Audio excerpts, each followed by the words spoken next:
I am back from Costa Rica.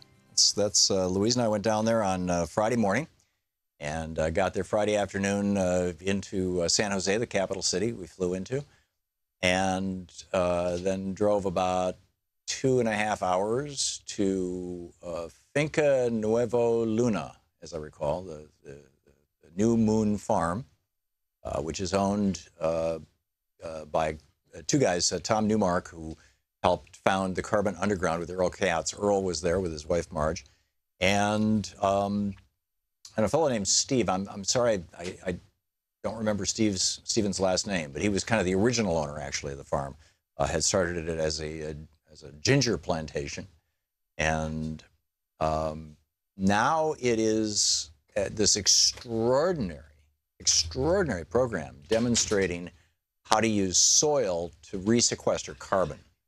We're filming a documentary. I'll be telling you about that later on as things go on. But so we were there with a camera crew and a drone and take one, take two, take all this stuff. Walking through the jungle and stuff.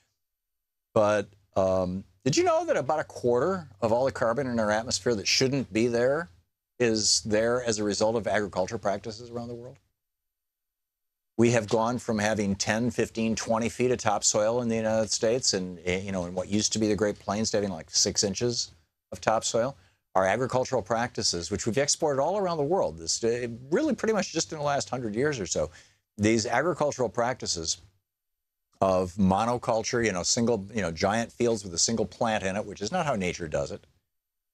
And, tilling the soil, breaking the soil with plows. And this is the stuff that Cain did, right? That got God so angry in Genesis, by the way. He was a tiller of the soil, right? And fighting our competitors rather than, cooperating with them. And I want to get to that in just a second. But, through the use of herbicides, killing off plants that compete with our food plants, and pesticides, killing off insects that might want to eat part of our food plants.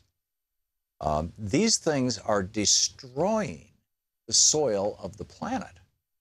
And there are some estimates from some pretty solid organizations that we might have 60 years worth of topsoil left. I mean, literally 60 years of the ability to produce food worldwide left. Now, clearly it varies from place to place. But they're just doing amazing work down there. That we wanted to get into this movie. So, so we went down, and the second day, while I was filming, Louise and Earl and Marge and a few other people took a river raft down one of the rivers in Costa Rica and saw these monkeys and things and all kinds of cool stuff. Louise, I think, was most impressed. She told me twice now about this long line of ants that she saw, little tiny ants carrying great big leaves, through the like just this army or this long line, this caravan of ants carrying leaves back to, presumably their home or their nest. It takes me back to a piece that was published on February 6th in Alternet. It's titled, "Is Costa Rica the World's Happiest, Greenest Country?" And I would say, sure seems so. It sure seems so to me. Pardon me. I all this airplane travel here recently, I've got something in my lungs. But one of the things that was really interesting, the fellow who picked us up at the airport and drove us out to the farm, out to the finca, was just a local guy who speaks okay English. Who works for a company that, is like a cab company and vans for tourists and things like that. And here in the United States, that would be, a low paid or a minimum wage job with no benefits and a lot of turnover and all that kind of stuff. And so, we started talking to him and asking him, what's life like in Costa Rica? And he's like, we love it here. He said, we gave up our army. Now, this was in 1949. They eliminated their army and instead moved that money into health and education.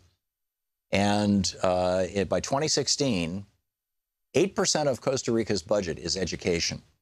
Compare that with El Salvador at 3%, the U.S. at a little over 5%, Colombia around 4.5%, 8%.